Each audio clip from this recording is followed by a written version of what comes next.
Good evening. How you doing? So I have some notes here that I want to just like touch on real quick. So we were going through this whole process trying to trademark Vision Builders, and I mean, it's if somebody has something called Vision, you can't use it. They have Builders, you can't use it. You know, it was just it's back and forth, back and forth, back and forth. I said, listen, forget the trademark. We're just going to trademark You Ready, Let's Grow right now, because that, and I can copyright my logos, right? So, I mean, it was a long back and forth day of you can't do this, you can't say that, you can't do this. You know, somebody else's name Vision, so they may put up a fight. Somebody else's Builders, so they might, and I'm like, okay, it's two different things, and you think it's trademark is a pain in the keisters. It's a whole bunch of work. So they started asking me to change the name. Come up with a different name. You think you come up with a different name?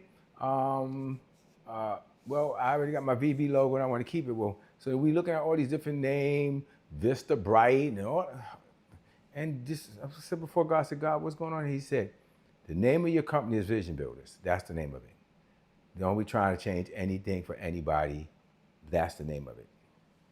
So we're back, right? We're Vision Builders. And anybody don't like it, let them come see us. That's where we at. So during the course of even today, and just dealing with life and in life, you got all of these things, again, one of my quotes is, it's hard to focus on the truth when the lie is screaming in your face, right? So this lie was screaming at us today. Can I have some more water, or my water bottle at least, please? Thank you, Nelly. So start looking at what's speaking to me and what should I be speaking back. And I just want to kind of submit that today, the power of what you talk about, what's speaking to you, and what you're speaking back. And here's the next point. Who's talking louder? What's talking to you or what you're saying back? And for the victory, you have to be louder. You have to have the loudest voice. And sometimes when it's pressing you in your face, you kind of feel almost, I guess, too focused on what's going on to be focused on the loudest point, which should be you, which should be you, which should be you, which should be you. So we're going to talk about that today. But before I do, I want to ask, how's everybody doing? Jump in the chat. Tell me how you doing, where you are if you want to, and what you're doing, how you doing. I'd like to know. I know it's a little bit of delay, so I have to wait for your responses. And while that's happening, I'm going to get some videos loaded up.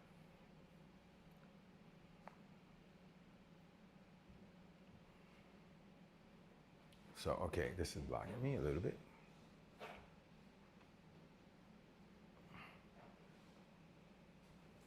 All right. So let's talk about this. Who's talking louder? How you speak to yourself. And I was saying it earlier, a lot of times they treat you like speaking to yourself or speaking life over yourself. I've heard over the years pastors say, that's witchcraft. Okay, Satan is just an imitator. He's not a creator. So nothing that he creates is original. He takes the principles of God and he tries to twist them for bad and for his own, for your own flesh. I get that. But Jesus told us to speak to the mountain and say, be thou removed. And you do that and not doubt in your heart, but believe what you say, those things you say shall come to pass. And he always told people, if you believe, do you believe I can do this? He wanted you to speak. Now, you're not supposed to be running off in your flesh speaking whatever you feel like speaking, whatever you want to speak. That's not, the biblical concept, if that's what you're following. But I think the least selfish you get, the quicker things come to you. This is just something I've come to realize over time. But let's put that aside for a minute and see how what these people are saying speaks.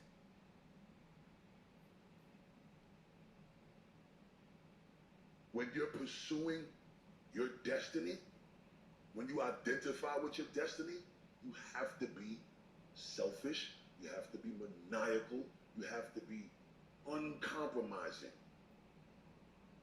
And you have to move in a way when it comes to those three things, when you function completely in a way where it's an unwavering faith.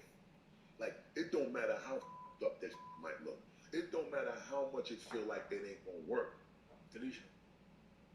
Complete delusion. You gotta believe the delusion. Because it's only delusional until it works. Only delusional. So is it really delusional? That's a good point.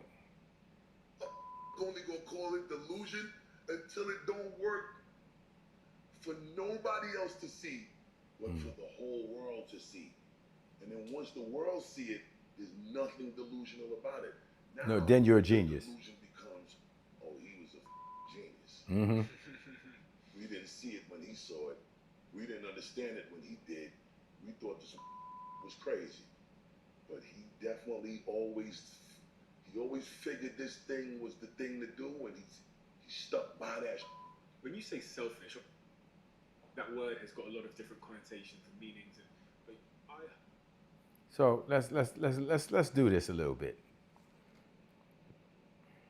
I can't think of a phase of my life or a thing in my life that I stepped out to do that wasn't met with opposition. Literally.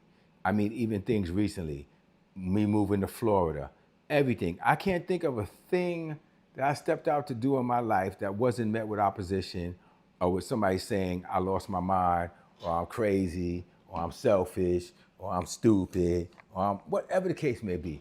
I can't remember. Let me move this over here so I can see all three screens now.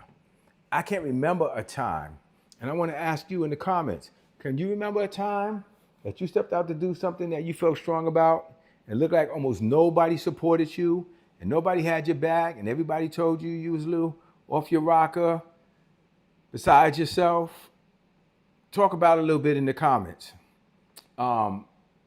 It's important to understand that people can't support you in something that they can't see.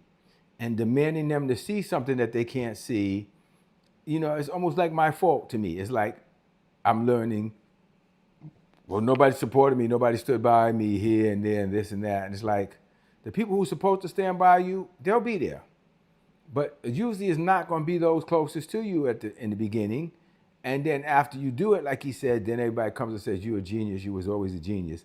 But at the moment, because it's not for them to see. It's for you to see. And it's not about their faith, it's about your faith. What's some of the comments saying? Any comments yet? Nope, I don't see it. No, we're good. Just hellos and stuff. Okay, so Busta Rhymes is saying, you got to be delusional. You got to be almost like off your rocker about it. Wait a minute, what does this one here say?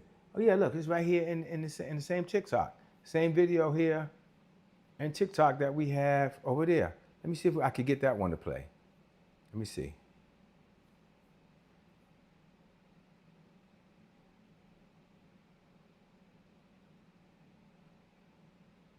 Yeah, look at that. What would be your advice to other young girls? It was sister that had told me this, of being a little delusional. And I was like, what? But girl, I get it. Because you actually have to push past your reality, past the fear in other people's mind, the projection of fear that they might want to put onto you, past times and years and age, past logic sometimes. You know what I'm saying? You got to be a little delusional. You got to talk to yourself and act the way you see yourself in the future. Maybe not everybody's going to get it, but you got to get it. You've got to get it. But you got to get it. Also say, put everything you can out into the world. Like at this point, you can go viral off of doing this. You don't know what's going to change your life, but nothing will happen if nothing happens. So put something out as much as you can. Whoa. Okay, now what did she just say? The same thing he said a little bit different. And she says, people may not believe it. People may never believe it. But you got to. But you got to believe. You have to believe it if nobody else does. And then she says, put it out there. We just had a video go, for us it's definitely viral, with over 150,000 views, right? And my following went up from like 125 to like 1,600 people in a matter of a week, right? And I watched this and I went, okay, so how do you make the next video do that? You don't. You just keep putting them out because you don't know the next one may be 1.5 million. You don't know, you just keep doing it. That don't mean every video now on your page is gonna go that way because it's not how the algorithm works. The algorithm pushes it out. You know, the algorithm tells you what to watch. But the point is, she said, you gotta do it. You gotta put it out there. And putting it out there, that doesn't mean just putting videos out. But whatever it is, the dream. It's funny, I got the word on my shirt, dream. I went roller skating the other night, and there were guys selling T-shirts there at the roller skating ring. They had a big roller skate conference.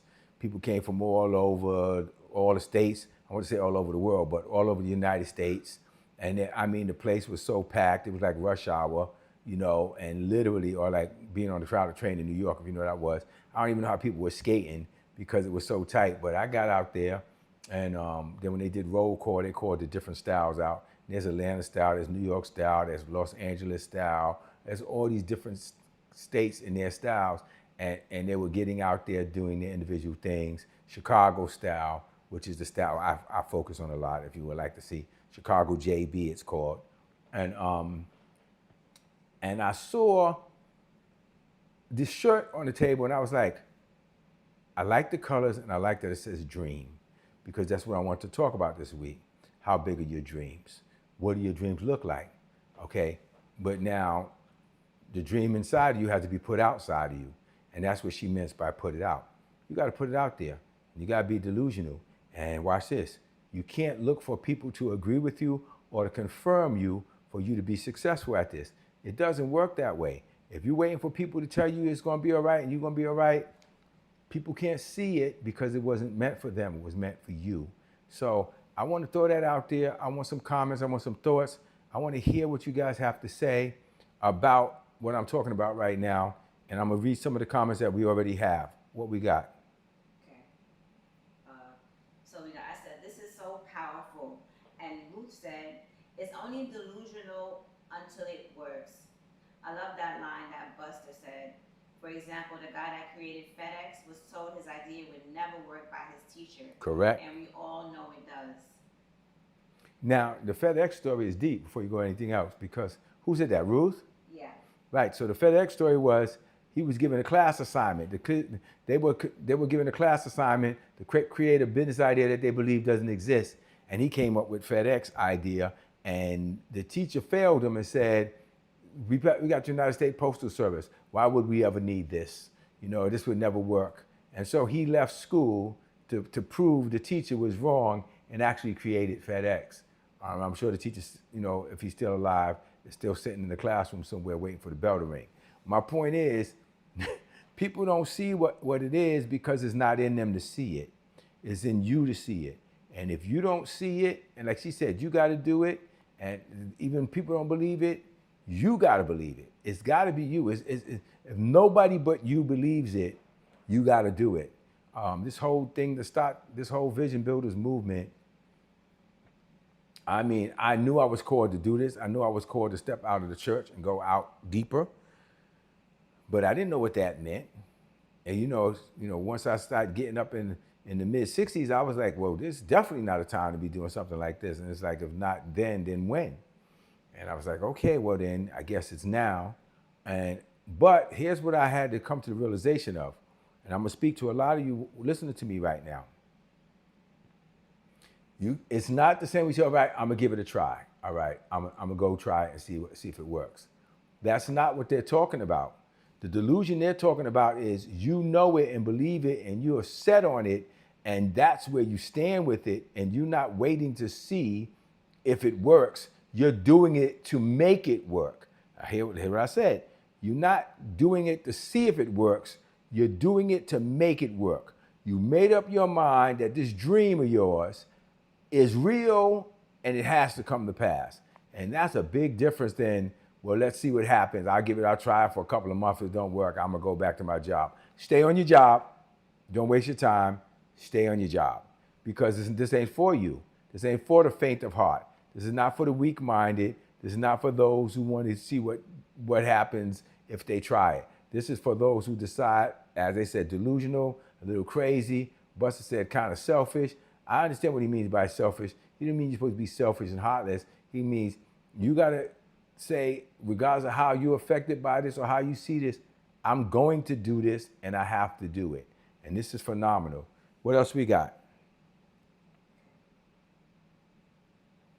Last thing you read was Ruth. Esther said, people may not believe you, but you have to. I love that. Mm-hmm. And then Edward says, the dream inside of you has to be put outside of you. That's a statement right there. It has to be put on the outside, but with a balance. It's got to be put on the outside, not for people to agree with or to rock with you. It's got to be put on the outside so that you can live in it. You got to take it outside of you, living in you, and you got to put it outside of you so you can live in it.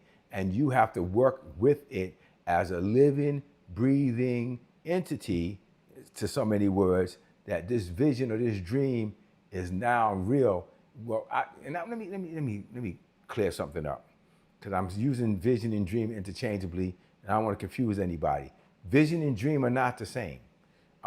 Vision is when you get, a dream is when you get it. A vision is when you begin to put it to pass, and it becomes, you bring it from what's inside you, outside you, and you begin to work on it to bring it to pass. Because that's when you begin to write it up, or as the scriptures say, you write it down on the tablets, and you begin to put it out there so that it can be seen and heard. And this is big. This is when it becomes a whole different animal, because now you are working with it to make it happen. Exactly what we're doing right here with Vision Builders right now. We're doing what we need to do to make this a reality. Let me see what I got here.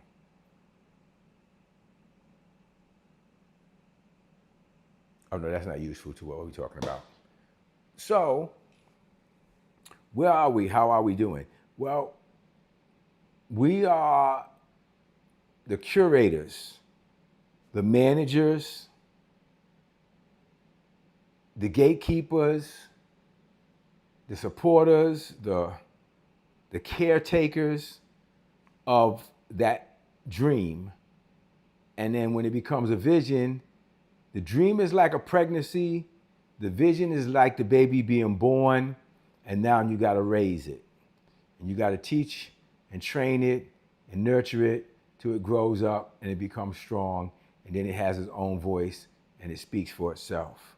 That's a big reality right there, and a lot of people never get that reality.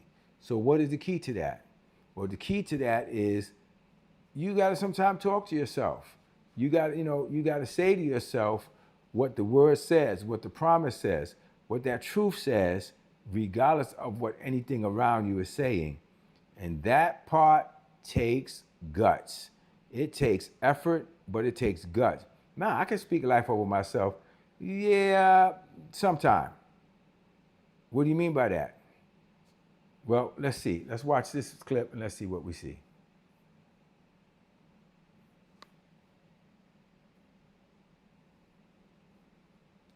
Why do athletes do this? This whole talking to themselves thing. Yeah, that's kind of weird. She's doing it too. I guess she's trying to hype herself up or something. Can't no fighter beat me. Can't no fighter beat me. Can't no fighter beat me. Ain't no fighter better than me. No fighter's better than me. You see, the real reason why athletes talk to themselves is because they know something that you don't know. What you say to yourself matters much more than you think. Things that you continuously say start to shape your reality. And it's not just limited to athletes. CEOs and top performers across the board use positive self-talk.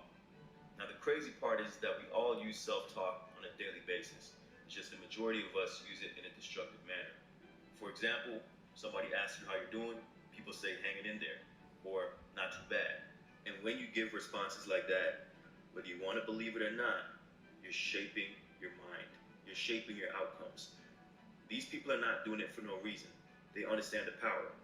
So it's about time you start using it in a constructive way instead of a destructive way. Yo, wow. Now, wow, that's crazy. You see that? Floyd Mayweather, the great Floyd Mayweather, is talking. He's showing these athletes on the field, like, what are they doing? They're talking to themselves. What are they saying? Can't nobody beat me? Ain't nobody better than me? Why? Why is that important? You can't ask people to believe in you when you don't even believe in you. And that's selfish and it's foolish to expect somebody to believe in you while you're still trying to figure it out or don't believe it yourself. You want me to, I give this example all the time. You ask me to get in the car with you, go for a drive. Can you drive? I don't know, I think I can. You're not getting in that car. I'm not either. You know you're not. I use an airplane all the time. I'm not getting in the plane with you. I don't care what you think your dream or your vision is. I'm not getting there with you unless I know that you experientially can fly or believe you can. So asking people to come on board with you on a vision that you don't really believe yet or you're trying to figure out, it's not fair to them to believe for you. It's not fair to ask anybody to believe for you when you don't believe yourself. This is big and it's very powerful. So do we have any comments? I want to kind of get some insight or feeling from Edward. You still on the Zoom and loud enough to be heard?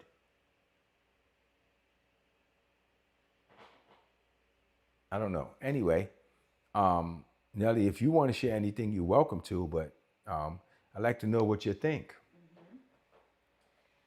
Well, I feel like it's not about what other people think about you first, because people could think the world of you. It really does lie with you, because when you believe it in your mind, it's just like this book they have. It's called The Magic of Thinking Big, how you think and how you see it.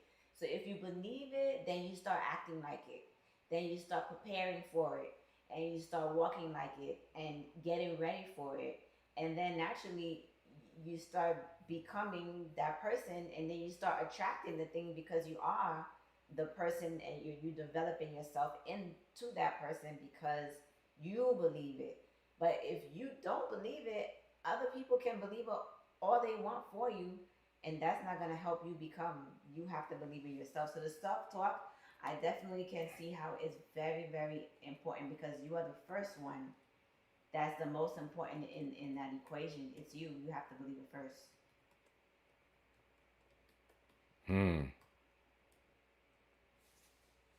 Okay. Lindsay wrote something. What she wrote? I see things coming up. The dream inside of you has to be put on the outside of you. You like that, huh? You like that? What did Oh, Lindsay said, that is so true. Society tends to be comfortable saying, hanging in there, etc. It takes guts to speak life consistently for sure, is necessary for success. Listen, people don't want to say other than that because it's what I call apologizing for being blessed. People don't want to say things because I'm gonna tell you something. You think you got these so-called friends?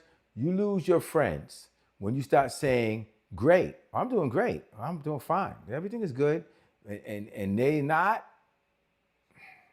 I have people that literally have said to me, because I got new skates. Oh, it must be nice.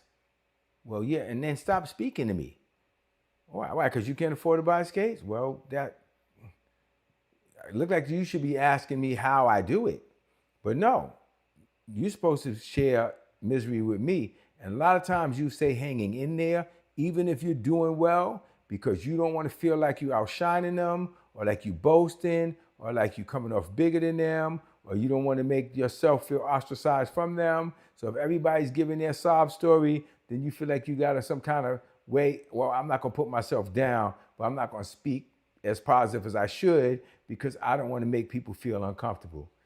I'd rather than not say anything. I just don't, because you are needing them. I've been saying this throughout this talk. You're needing them over needing the truth. You're needing their approval over than seeing the reality of your vision come to pass. That's a dangerous place to be. So I'm just submitting that as a thought.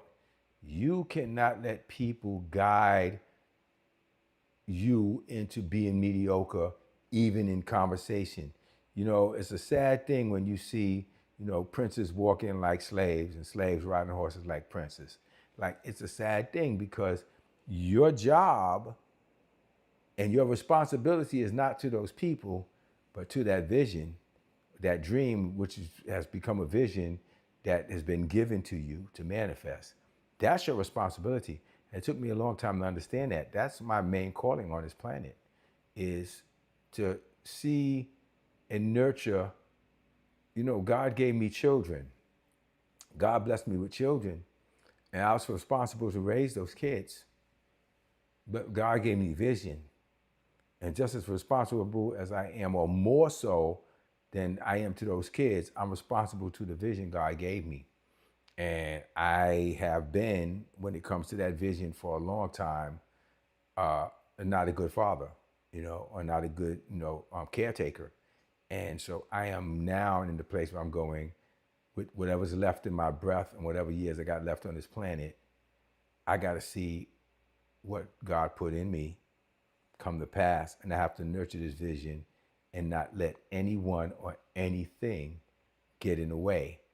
And that's a tough one for a lot of us, because we need the approval and quote unquote love of other people so bad that we will neglect and become a deadbeat parent to the vision that God has given us. And that's a big reality right there to check yourself on. What did Edward say? So Edward said, I agree. It starts with you. You taught us this a long time ago, where we have to be mindful of our speech. What we say truly gives life or death to every situation. So what do we do to fix that? What do we do now? We saw a couple of videos. We've had a conversation. What do we do to catch ourselves in this negative talk? What do we do to change the direction of our conversation? What do we do? And you can put it in the comments.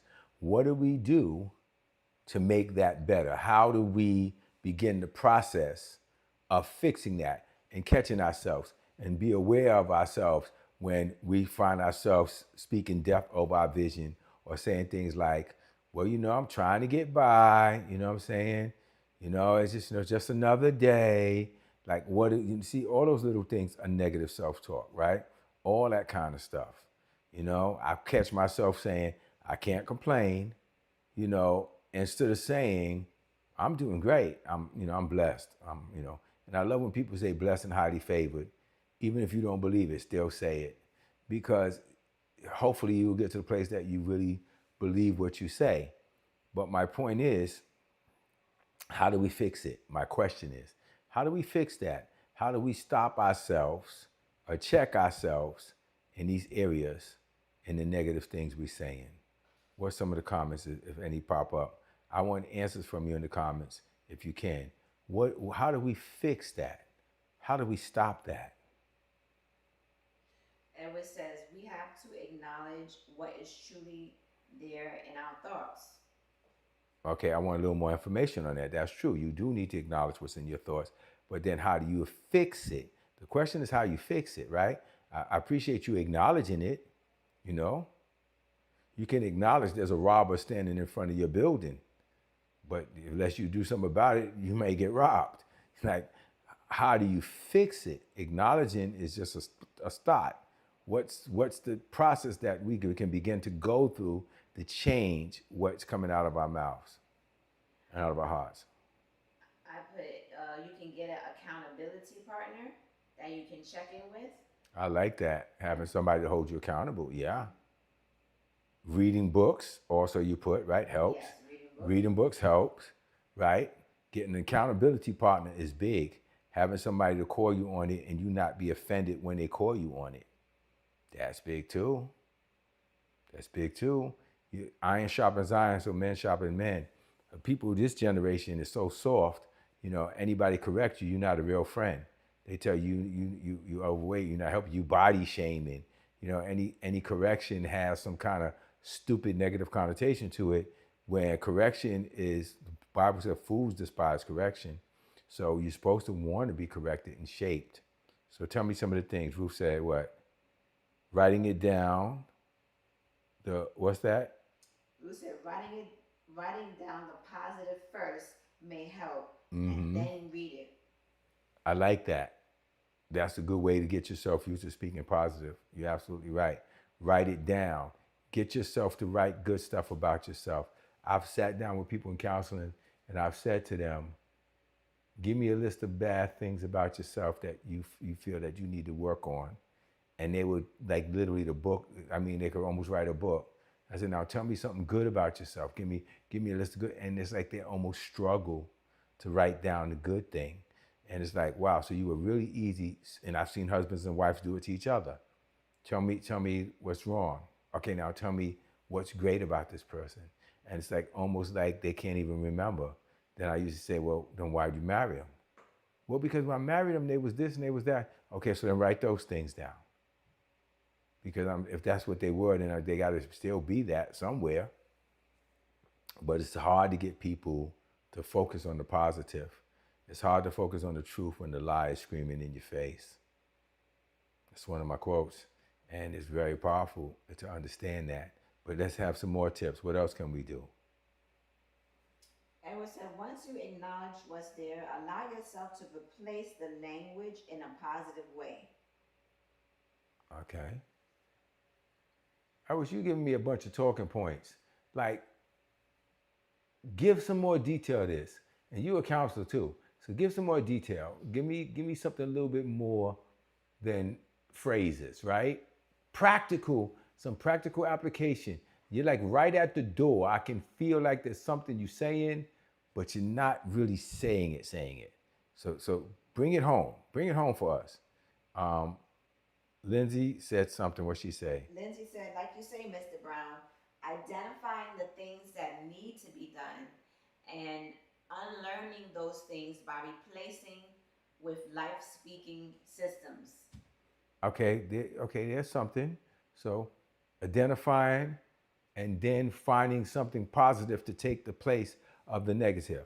I'm looking for something more practical like that, but still she didn't go all the way there for me, but let me bring it all the way across the board for her. So what she's saying is, find the things that you say that's negative and practice speaking positive over them, or speaking those things positive, replacing your speech with better speech, but identifying it and realizing, I do this. Well, that takes prayer sometime and meditation, because so much of it you do, you don't even realize you do it anymore. It's become a part of who you are, and you don't even see it as an issue. So what's beautiful about what you're saying right now is this. Yes. Now you start to say, I see that. So now if somebody says, how you doing? I'm not going to say, I can't complain. I'm going to say, I'm doing great. I'm doing fine. I'm doing good. I'm blessed. Whatever it is I feel led to say. But I'm not going to say, I can't complain, as if I wish I could. And I know I'm saying it because I don't want to make them uncomfortable. They're just going to have to be uncomfortable.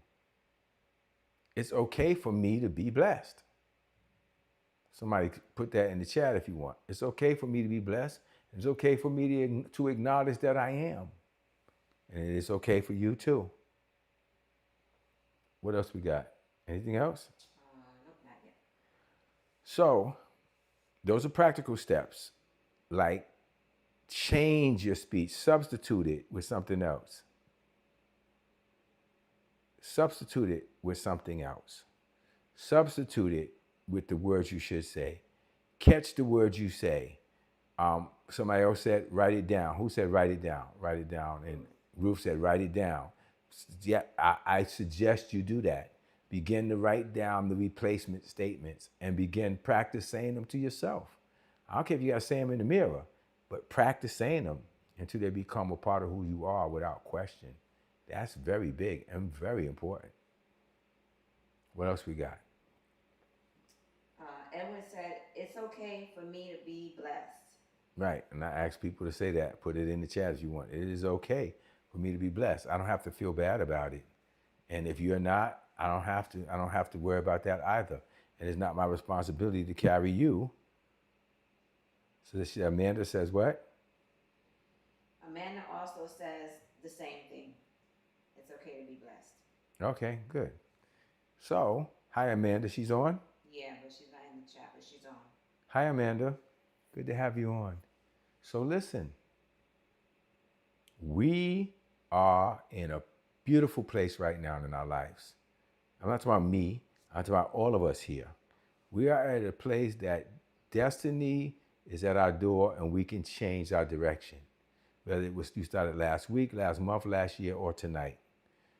We are in a beautiful place that we can begin to change the direction that we're going. Be delusional. Be driven to the point that you're driving other people crazy. Like, be what you need to be to get where you need to go, and stop depending on other people to validate you to be who you are. You have to go forward. There's no way around it. And nobody is going to jump on your ship with you until they're sure that you're a competent captain. So you have to become sure. And then people will start to come one at a time. They'll join one at a time. And some will come. They're only supposed to be there for a moment. And then they're gone. But then somebody else will come that's to take their place to go to the next level. And this is part of the journey. But you can't do it until you decide, I'm crazy enough to believe it. I'm crazy enough to believe it. I'm wild enough to believe it. I'm willing to be crazy enough to believe it. I'm willing to take this chance when nobody else is willing to take a chance on me. This is what real steps toward greatness look like. Everybody I know who once said, I decided to make it even when nobody else believed in me. I decided to do this even when everybody else said no. I did on last week's, I did this one where I was talking about the guy who started WhatsApp and tried to sell it, and they wouldn't take it from him. And then later on, what was it, about a year or so later, he sold it for so many $1 billion. Right. To YouTube. Yeah. Right? Yahoo laughing at Google, laughing at them. And they send Google a letter every year thanking them for turning them down. Yahoo is pretty much non-existent, and Google is one of the biggest companies in the planet. So these are people who are laughed at people. And the last thing I'd like to bring up, Shark Tank. Everybody on Shark Tank passed on the Ring doorbell. Every one of them. Every one of them said, this is not anything that can go anywhere that we can see, and respectfully, we're going to pass. Every single one of them. And why do I bring it up as a point? Not to rub it in their faces that they passed on them. I bring it up as a point because if you're there on Shark Tank, and these are all respected sharks, businessmen, mentors, coaches, whatever, and all 5 of them saw no value in what he had. Man, the average person would have folded up and put themselves in a suitcase and rolled themselves under a bed. You follow what I'm saying? Because if all 5 of them said what I have is garbage, it must be garbage. But he didn't go forward with that perspective. He said, no, I'm going to show them. And he did. And he did. And then they had him back on the show as the guest shark. So my point is, how do I say this? It's a solo game. It's an all by yourself game. It's a, if nobody believes in me at all, do I still believe it type thing. It's that thing that you have to do, and you have to believe even when nobody else believes you. And that, my dear friends, is where the rubber hits the road. That's where it gets real and it becomes very powerful, when you make the decision that regardless if nobody supports you or everybody supports you, you're still going forward. And you can start the race with everybody cheering, but when you get halfway down the road on that marathon, you find ain't nobody there but you and your limbs aching. And you still got to say, but I know what I heard or what I believe or what I feel or what I sense, and then you go. And when you start to get toward the finish line, the crowd reappears, cheering and shouting again. So from the beginning to the end, there's a long stretch of just you and your dream, and sometimes a bunch of loneliness. But you got to stay the course. You got to stay the path. You got to decide, and then you got to go get it. I'll wait for a few more comments, but I was just, go ahead. So Esther said, yes, it's okay for me to be blessed. Ruth said, it's okay for me to be blessed. And then Lindsay said, for Amanda, she said, Mr. Brown, are you going live more than just one night? Amanda wants to know. You know, it's funny that keeps coming up. So the answer to that is yes. I'm going to start going live on TikTok because we got the followers now. And that's going to be great because I'm going to let people come in and talk to me and I can talk back to them. What nights would Amanda like me to go live? But yes, I've been told over and over that I got to go live more than once. So give her a minute to process that. We have the opportunity to change our whole world. And we could do that in the beginning with nothing but you and your faith alone. You ready? Let's grow. I'm not going to go away just that quick. I just want to get the ending in. I want to see what the answer to the question is. Well, Lindsay said, so true, but it's a worthy thing to believe for, even if it's solo at times. That's where endurance comes in and gets developed. That's real. That's a good point. That's where you find out what endurance is, and you find out if you have it. For sure. Yes. Did Amanda say what night she want me to go on? Okay. Well, she'll tell Lindsay and Lindsay will tell me. I'm gonna say good night and blessings to you. And yes, you can do it. I believe in all of us. I believe in all of us. You ready again? You ready? Let's grow.